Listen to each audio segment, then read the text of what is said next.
Hello dear students, आज हम लोग स्टार्ट करने जा रहे हैं गॉस लॉ। जी हाँ, गॉस लॉ जो कि इलेक्ट्रोस्टैटिक में बहुत ज़्यादा इंपॉर्टेंस रखता है। मैंने आपको पिछले वीडियोस में बताया भी था कि इलेक्ट्रोस्टैटिक की बहुत सारी कैलकुलेशंस, जो लेंदी कैलकुलेशन होती हैं, वो गॉस लॉ की हेल्प से बहुत ही शॉर्ट हो जाती हैं। कम टाइम में आप उसको सॉल्व कर सकते हो। तो इसलिए गॉस लॉ इलेक्ट्रोस्टैटिक में बहुत ही ज़्यादा इंपॉर्टेंस रखता है। अच्छा, इंपॉर्टेंस रखने के अलावा बहुत से लोगों को इसमें डाउट रहता है। डाउट का मतलब लॉ तो आप लोग रट लेते हो, लेकिन इसको किस तरह से अच्छे से अप्लाई करना है, किस किस जगह आप इसको अप्लाई कर सकते हो और अपनी कैलकुलेशन को शॉर्ट कर सकते हो, ये ज़्यादा लोगों को इस पर कमांड नहीं होती है। तो आज हम लोग ये चीज़ सीखेंगे कि आप किस किस जगह इस लॉ को यूज़ कर सकते हो, कितनी जगह आप इसको अप्लाई कर सकते हो, जिससे कि बड़ी बड़ी कैलकुलेशन हम लोग ईज़िली कर सकें। ठीक है, तो इस लॉ को हम लोग अच्छे से सीखते हैं, इस पे एक अच्छी कमांड रखते हैं और इसका एप्लीकेशन क्या क्या हो सकता है, कहाँ कहाँ पर आप इसको यूज़ कर सकते हो, ये सारी चीज़ें आज हम लोग इस वीडियो में सीखेंगे। ठीक है, देखिए, गॉस लॉ स्टार्ट करने से पहले मैं आपको पिछले वीडियो का कुछ एग्जाम्पल का रेफरेंस देना चाहता हूँ। जी हाँ, पिछले वीडियो का एग्जाम्पल, जैसे कि ये एग्ज़ाम्पल हम लोगों ने पिछले वीडियो में किया था, जिसमें कि एक चार्ज एक स्फीयर के सेंटर पर रखा हुआ है और इसमें फाइंड करने को बोला था total flux passing through the sphere. तो देख सकते हैं कि इसको हम लोगों ने सिस्टमैटिक स्टेप बाय स्टेप इसको हम लोगों ने प्रॉपर सॉल्व किया मैथमेटिकली विद इंटीग्रेशन, और फाइनल जो रिज़ल्ट आया ये क्या है। देखिए, फाइनल रिज़ल्ट आता है net flux equal to Q upon epsilon naught. जी हाँ, सिर्फ इतना short result, Q upon epsilon naught. देखिए, क्या इस रिज़ल्ट को देखकर क्या हम लोग कुछ बता सकते हैं? क्या इस रिज़ल्ट में कुछ ऐसा डेटा है जो ये बता रहा है कि ये किस स्फीयर के अंदर ये चार्ज रखा हुआ है ना? यानी कि जिस स्फीयर R रेडियस के अगर स्फीयर के अंदर ये चार्ज रखा हुआ है, अगर हम इस स्फीयर के रेडियस को डबल कर दें, 2R कर दें, या इस स्फीयर के रेडियस को हम हाफ कर दें, R/2 कर दें, या 10 टाइम्स कर दें, या जितना भी कम या ज़्यादा कर दें, इस रिज़ल्ट पर कोई फ़र्क पड़ने वाला नहीं है। क्यों? क्योंकि इस रिज़ल्ट में उस स्फीयर का रेडियस से रिलेटेड कोई टर्म है ही नहीं।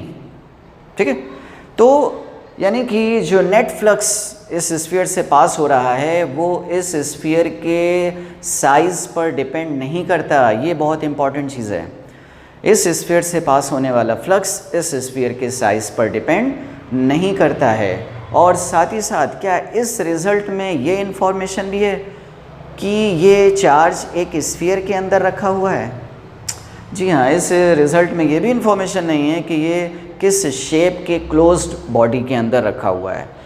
यानी कि यही चार्ज अगर कोई आर्बिट्ररी शेप के क्लोज बॉडी के अंदर भी होता है ना, जैसे कोई क्यूब के अंदर होता या कोई भी एक क्लोज बॉडी के अंदर होता, तो भी यही रिज़ल्ट आता। यानी कि आप कह सकते हो कि जो नेट फ्लक्स है क्लोज्ड सरफेस से जो पास होता है, वो उस क्लोज्ड सरफेस के साइज़ पर और शेप पर डिपेंड नहीं कर रहा है।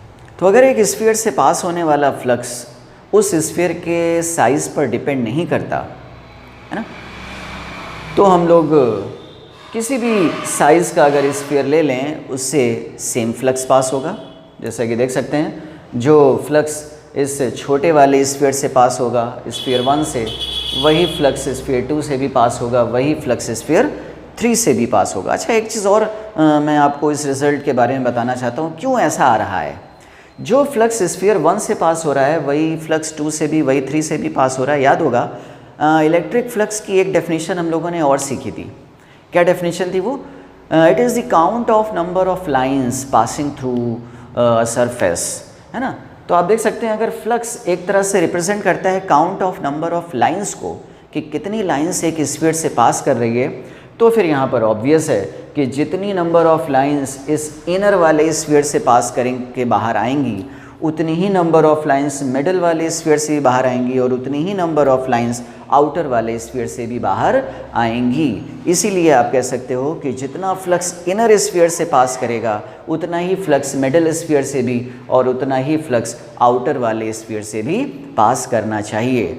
तो इसी पर बेस्ड हम लोग देखिए ऐसा भी कुछ कर सकते हैं। अगर हम लोग एक चार्ज पार्टिकल को इस तरह से रखें सेकेंड फिगर के अकॉर्डिंग, तो जितना फ्लक्स आप देख रहे हो कि एक स्फीयर से पास करेगा उतना ही फ्लक्स इस क्यूब से भी पास करेगा, क्योंकि जितनी नंबर ऑफ लाइंस इस स्फीयर से पास करके बाहर आएंगी उतनी ही नंबर ऑफ लाइंस उस क्यूब से भी बाहर निकलेंगी जो कि इस स्फीयर के बाहर है। तो आप कह सकते हो कि इन दोनों केसेस में टोटल नंबर ऑफ फ्लक्स या net flux passing through these two surfaces भी सेम होगा। तो इसको और भी हम लोग जनरलाइज कर सकते हैं कि किसी भी आर्बिट्ररी शेप का कोई क्लोज स्फीयर हो, क्लोज सरफेस हो, तो जितना फ्लक्स इस स्फीयर से बाहर आएगा, यानी जितनी नंबर ऑफ लाइंस इस स्फीयर से बाहर आएंगी उतनी ही नंबर ऑफ लाइंस इस आर्बिट्ररी शेप के क्लोज बॉडी से भी बाहर आएंगी। यानी कि इन सभी केसेस में net flux passing through that surface ये इक्वल होना चाहिए Q upon epsilon not. Q क्या है? Q वो चार्ज है जो इस क्लोज्ड सरफेस, इस क्लोज बॉडी के अंदर रखा हुआ है। ठीक है, तो देखिए फाइनल कंक्लूजन क्या निकला, फिर फाइनल रिजल्ट हम लोग ये बता सकते हैं कि अगर एक चार्ज किसी भी क्लोज्ड किसी भी शेप के किसी भी क्लोज्ड बॉडी के अंदर अगर रखा हो तो उससे टोटल फ्लक्स पास करता है Q अपॉन एप्सिलॉन नॉट। हम लोग इसको कह सकते हैं रिजल्ट 1। और रिजल्ट 2 क्या है कि अगर एक कोई चार्ज किसी क्लोज सरफेस के बाहर रखा हुआ है, तो इसको भी हम लोगों ने पिछले वीडियो में देखा था, पिछली क्लासेस में हम लोगों ने इसको सीखा था कि ऐसे में जो भी टोटल फ्लक्स होगा इस क्लोज सरफेस से वो ज़ीरो होगा। क्यों ऐसा कह सकते थे, ये आपको पिछले वीडियो में मैंने एक्सप्लेन किया था। वो इस वजह से कह सकते थे कि इस सेकेंड केस में जितना फ्लक्स, जितनी लाइंस ऑफ फोर्सेस इस क्लोज्ड बॉडी के अंदर एंटर करेंगी उतनी total number of lines of forces उस क्लोज बॉडी के बाहर आ जाएंगी। तो ऐसे केस में कुछ भी फ्लक्स इस क्लोज सरफेस से पास नहीं करेगा।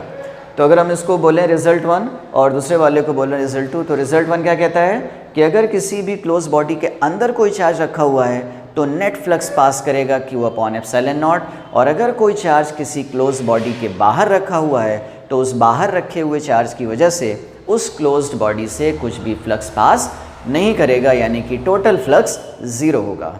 ठीक है, तो ये दो रिज़ल्ट हमें याद रखना होगा और इन रिज़ल्ट के बेसिस पर हम लोग और आगे केस को जनरलाइज कर सकते हैं और आगे हम लोग चीज़ें सीख सकते हैं गॉस लॉ से रिलेटेड। ठीक है,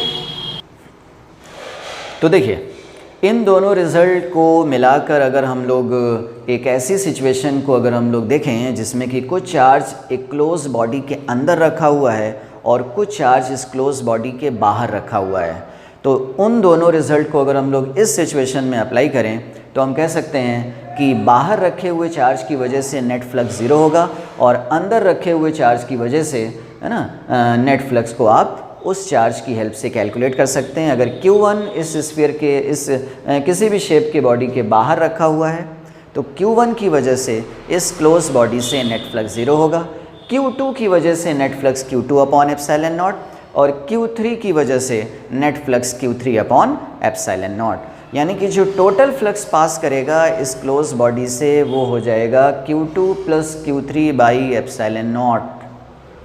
ठीक है, अभी देखिए हम लोग किसी भी लॉ तक अभी हम लोग नहीं पहुँचे हैं, अभी जस्ट हम लोग ये पिछले रिज़ल्ट को अप्लाई करके हम लोग स्टेप बाय स्टेप आगे बढ़ रहे हैं। अभी किसी भी गॉस लॉ का नाम नहीं लिया जा रहा है।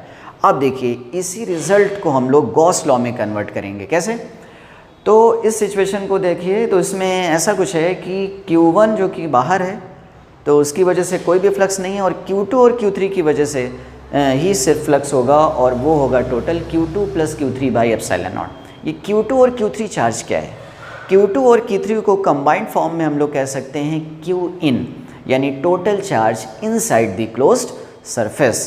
तो यहाँ पर एक और रिज़ल्ट निकला जो कि ये है कि net flux passing through this closed surface equal to Q2 plus Q3 by epsilon naught, यानी Q in upon epsilon naught. तो ये एक रिज़ल्ट आ रहा है, total flux passing through the close surface equal to Q in upon epsilon naught. जी हाँ, यही होता है गॉस लॉ। गॉस लॉ ये कहता है कि अगर किसी क्लोज्ड सरफेस के अंदर टोटल चार्ज है Q इन, तो उस क्लोज्ड सरफेस से जो नेट फ्लक्स पास करेगा उसकी वैल्यू होगी Q in upon epsilon naught. This is called Gauss law. ठीक है, पिछले हम लोगों ने इलेक्ट्रिक फ्लक्स का एक फॉर्मूला और सीखा था कि इलेक्ट्रिक फ्लक्स होता है closed integration of E dot D ए। तो अगर नेट फ्लक्स है Q in upon epsilon naught, तो इसको और भी आप अच्छे से लिख सकते हो, net flux equal to integration of E dot D A equal to Q in upon epsilon naught. This formula is known as Gauss law. ठीक है, अब देखिए इस फॉर्मूले में जो जो टर्म्स यूज़ हो रहे हैं हम लोग ज़रा उसको भी अच्छे से समझ लें। इसमें ये जो क्लोज्ड सरफेस है, क्लोज्ड सरफेस किसी भी शेप का हो सकता है, ये क्लोज सरफेस, इस क्लोज्ड सरफेस को बोला जाता है गॉसियन सरफेस। Q इन डिनोट करता है total charge inside the closed surface, यानी इस पूरे क्लोज बॉडी के अंदर टोटल कितना अमाउंट ऑफ चार्ज है, इसको हम लोग कंबाइंड फॉर्म में बोलते हैं Q इन। और ये जो E वेक्टर है, this E vector is net electric field, net electric field due to inside and outside all the charges. ठीक है, ये नेट इलेक्ट्रिक फील्ड सिर्फ अंदर रखे हुए चार्ज की वजह से नहीं है। गॉस लॉ में तो Q इन की जगह सिर्फ अंदर रखे हुए चार्ज को ही आप यूज़ करोगे, लेकिन ये जो इलेक्ट्रिक फील्ड है वो रिप्रेजेंट करेगी सभी चार्ज की वजह से, सभी चार्ज की वजह से उस गॉसियन सरफेस पर नेट इलेक्ट्रिक फील्ड। देखिए कभी कभी ऐसा कंफ्यूजिंग क्वेश्चन आता है ऑब्जेक्टिव में जिसमें पूछा जाता है कि क्या E सिर्फ अंदर रखे हुए चार्ज की वजह से इलेक्ट्रिक फील्ड है? नहीं, E जो है वो अंदर और बाहर सभी प्रेजेंट चार्जेस की वजह से इलेक्ट्रिक फील्ड है उस गॉसियन सरफेस पर। ठीक है, तो E is the electric field due to all the charges inside and outside the close surface, and Q in is only net charge inside the close surface. और ये जो integration आप देख रहे हैं इसके बारे में हम लोगों ने पिछले वीडियो में भी देखा था। This is integration is called closed integration और अ क्लोज्ड और whole surface area of closed body. ठीक है, तो ये सारे टर्म्स हैं जो कि गॉस लॉ में यूज़ होते हैं। देखिए गॉस लॉ की और अच्छी कमांड हम लोग इस पर बेस्ड कुछ एग्जाम्पल से भी कर सकते हैं। तो कुछ एग्जाम्पल हम लोग ट्राई करते हैं यहाँ पर, कुछ सॉल्व्ड एग्जाम्पल।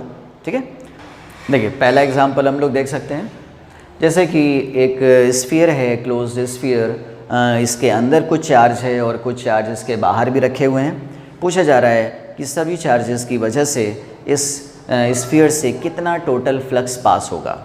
तो प्योरली ये गॉस लॉ पर बेस्ड है, हम लोग गॉस लॉ लगाकर इसको ईजिली सॉल्व कर सकते हैं। कोई भी आपको यहाँ पर इंटीग्रेशन या कोई और लेंदी कैलकुलेशन में नहीं जाना, क्योंकि गॉस लॉ हमें यही सारी कैलकुलेशन को ईजी बना देता है।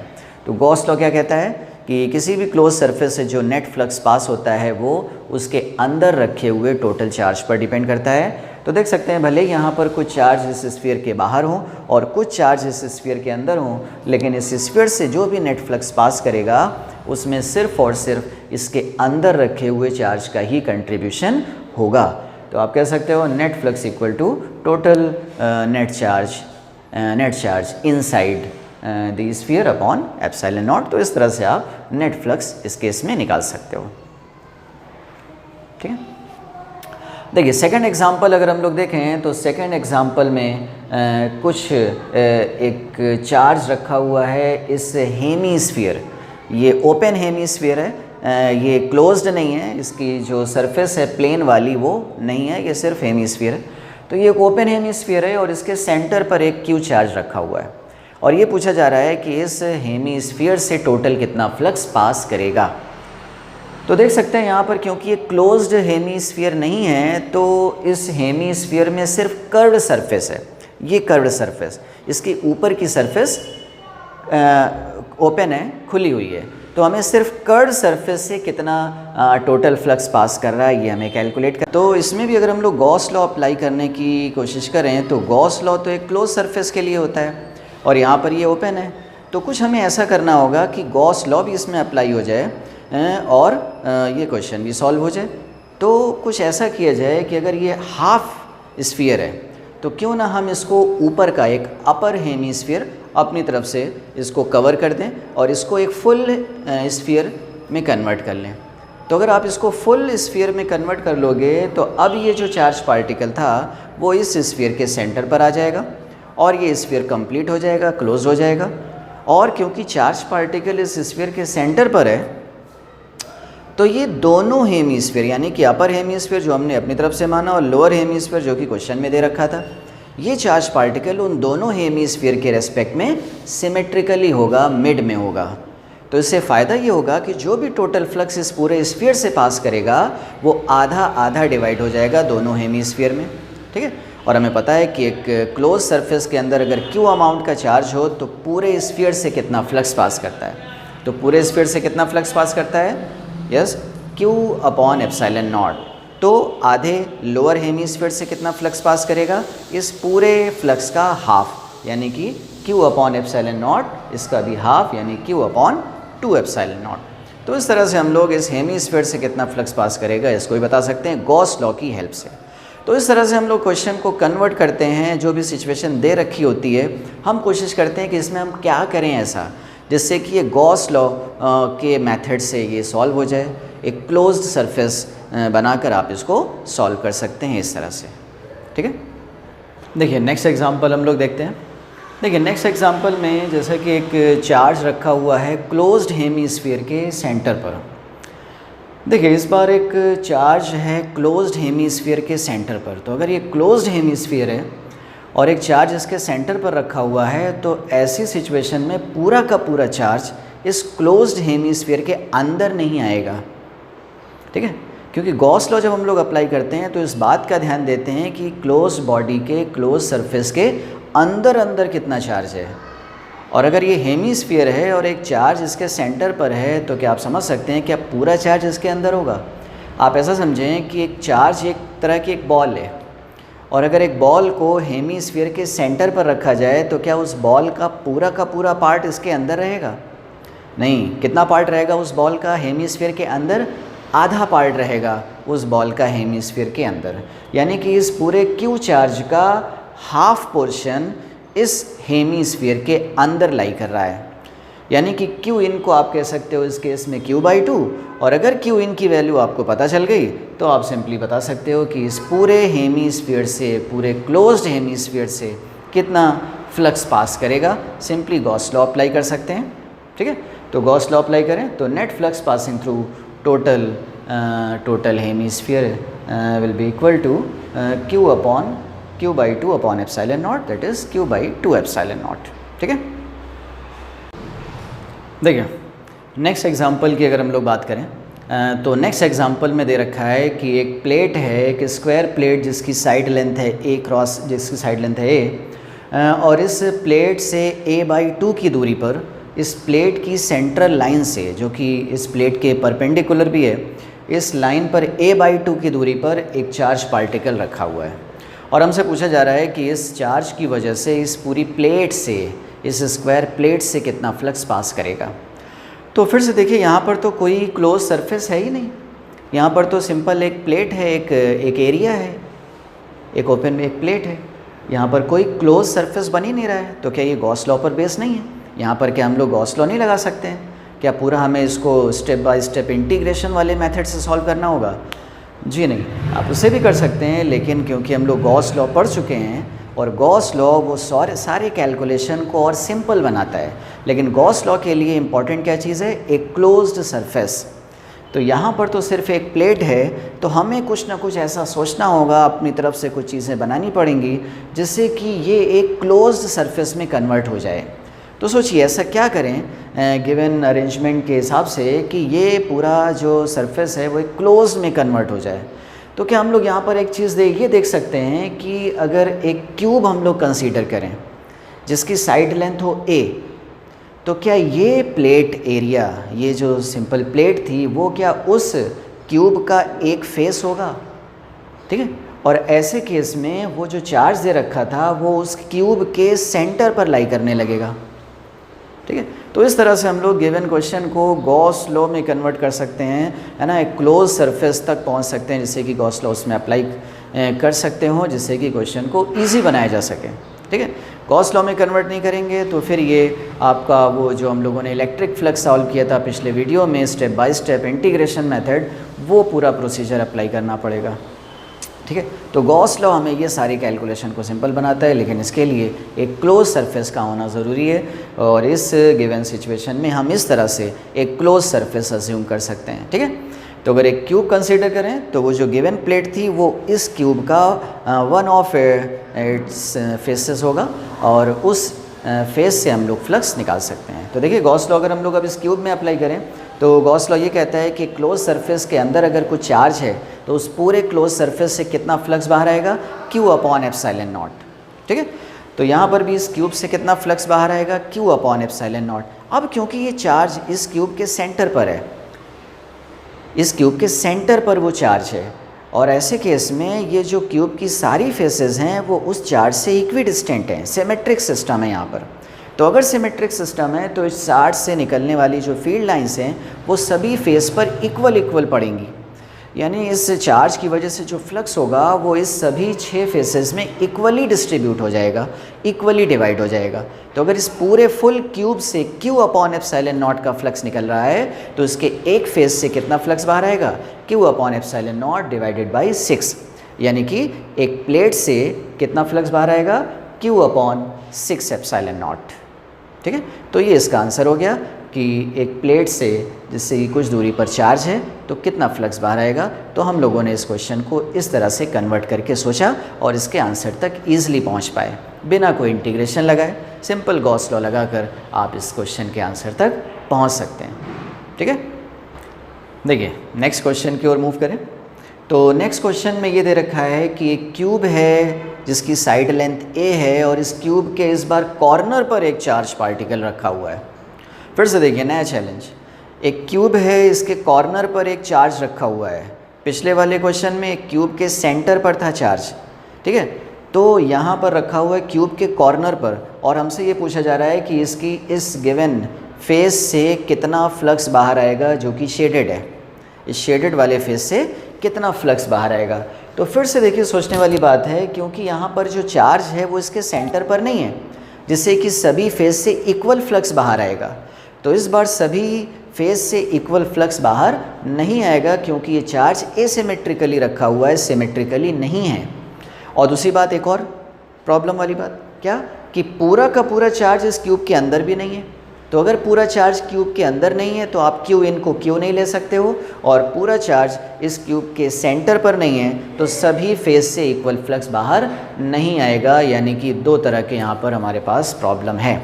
तो पहली प्रॉब्लम से निपटा जाए पहले, तो हमें पहले ये कैलकुलेट करना पड़ेगा कि इस क्यूब के अंदर अंदर कितना चार्ज है ना, या कुछ और तरीका सोचना पड़ेगा, है ना, जिससे कि ये चार्ज सेंटर पर आ जाए। तो देखिए ये चार्ज सेंटर पर कैसे आ सकता है। देखिए अगर हम यहाँ पर ये जो छोटा क्यूब दे रखा है, अगर हम इसको ऐसा समझें कि एक बड़े क्यूब के अंदर है, ये नेक्स्ट फिगर, तो अगर ये छोटे क्यूब को अगर हम लोग एक बड़े क्यूब जिसकी साइड लेंथ है 2 है, इसके अंदर रखा हुआ सोचें, ठीक है।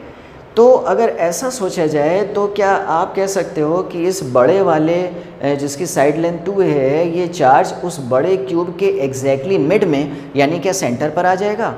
बिल्कुल आ जाएगा, ठीक है। अगर इस बड़े क्यूब को देखा जाए तो वो जो गिवन चार्ज था जो छोटे क्यूब के कॉर्नर पर था, वो इस बड़े क्यूब के एग्जैक्टली सेंटर पर आ गया। और अगर ये एग्जैक्टली सेंटर पर आ गया तो अब सिमेट्रिक हो गया, और अगर सिमेट्रिक हो गया तो इस बड़े क्यूब के हर एक फेस से इक्वल फ्लक्स बाहर आएगा। तो टोटल इस बड़े वाले क्यूब से टोटल कितना फ्लक्स बाहर आएगा? गॉस लॉ लगा सकते हो, Q अपॉन एप्सिलॉन नॉट। तो इस बड़े वाले क्यूब के एक फेस से कितना फ्लक्स बाहर आएगा? Q अपॉन 6 एप्सिलॉन नॉट, ठीक है। तो इस बड़े वाले फेस अगर हम इसको नाम दे दें ABCD, तो इस ABCD वाले फेस से टोटल फ्लक्स बाहर आएगा Q अपॉन 6 एप्सिलॉन नॉट। अब क्या ज़रा गौर करिए, ऑब्जर्व करिए कि ये जो छोटा वाला जो क्यूब था और इसका जो गिवन फेस था PQRS, ये PQRS क्या ABCD वाले फेस का 1/4 भाग है? क्या 1/4 एरिया है? बिल्कुल, ये जो PQRS है वो ABCD का 1/4 है। तो इस PQRS वाले फेस से कितना फ्लक्स बाहर आएगा? Q/6 एप्सिलॉन नॉट का भी 1/4, यानी कि Q अपॉन 24 एप्सिलॉन नॉट। तो ये इसका आंसर हो गया कि अगर एक क्यूब के कॉर्नर पर अगर ये एक चार्ज रखा हो तो इस गिवन फेस से कितना फ्लक्स बाहर आएगा, that is Q upon 24 epsilon naught. तो आप देख रहे हैं कि किस तरह से गिवन क्वेश्चन को हम लोग गॉस लॉ में एक तो कन्वर्ट करते हैं और गॉस लॉ को किस तरह से अप्लाई किया जाए, एप्लीकेबल भी हो वहाँ पर या नहीं जो आप क्वेश्चन को सॉल्व कर रहे हैं, तो ये सारी चीज़ें हमें देखनी होती हैं। तो ये कोई नहीं, आप जैसे जैसे प्रैक्टिस करेंगे, जैसे जैसे आप क्वेश्चन को फेस करेंगे, वैसे वैसे आपको और कमांड आएगा कि किस तरह से आप गॉस लॉ को गिवन क्वेश्चन में अप्लाई कर सकते हैं। ठीक है, तो इस क्वेश्चन का ये आंसर हो गया Q/24 एप्सिलॉन नॉट। देखिए एक क्वेश्चन मैं आपको और दे रहा हूँ आपके खुद की प्रैक्टिस के लिए। ये JEE 2009 में आया हुआ क्वेश्चन है, तो आप ट्राई करिएगा इसको खुद से करने की। ठीक है, तो इस क्वेश्चन को आप खुद से ट्राई करिएगा। देखिए गॉस लॉ पर बेस्ड और भी क्वेश्चंस हो सकते हैं, और भी अच्छे अच्छे क्वेश्चन हो सकते हैं जिसमें आप गॉस लॉ लगा सकते हो, लेकिन और बड़े और थोड़ा सा टिपिकल क्वेश्चन अगर हम लोग कहें तो उसमें गॉस लॉ लगाने के लिए हमें एक कॉन्सेप्ट और पढ़ना पड़ेगा, और वो कॉन्सेप्ट होता है सॉलिड एंगल का कॉन्सेप्ट। सॉलिड एंगल के कॉन्सेप्ट को सीख लेने के बाद हम लोग और अच्छे क्वेश्चन को गॉस लॉ लगाकर अप्लाई कर सकते हैं और उसको ईजिली सॉल्व कर सकते हैं। ठीक है, तो सॉलिड एंगल भी गॉस लॉ का एक बहुत ही इम्पॉर्टेंट पार्ट है ना। इस कॉन्सेप्ट की हेल्प से आप और भी बड़े बड़े क्वेश्चन को, और भी थोड़े से कॉम्प्लेक्स, थोड़े से टिपिकल क्वेश्चन को भी आप सिंपली अप्लाई कर सकते हो, सॉल्व कर सकते हो। ठीक है, तो नेक्स्ट वीडियो में हम लोग सॉलिड एंगल से रिलेटेड कॉन्सेप्ट सीखेंगे, और गॉस लॉ पर बेस्ड और भी जो अच्छे क्वेश्चंस बन सकते हैं उसको भी हम लोग कोशिश करेंगे सॉल्व करने की। ठीक है, तो जो अभी मैंने आपको एक एग्जांपल दिया है उसको आप खुद से ट्राई करिएगा। नेक्स्ट वीडियो में हम लोग गॉस लॉ को और आगे बढ़ाएंगे और उसमें सॉलिड एंगल से रिलेटेड कॉन्सेप्ट सीखेंगे। ठीक है।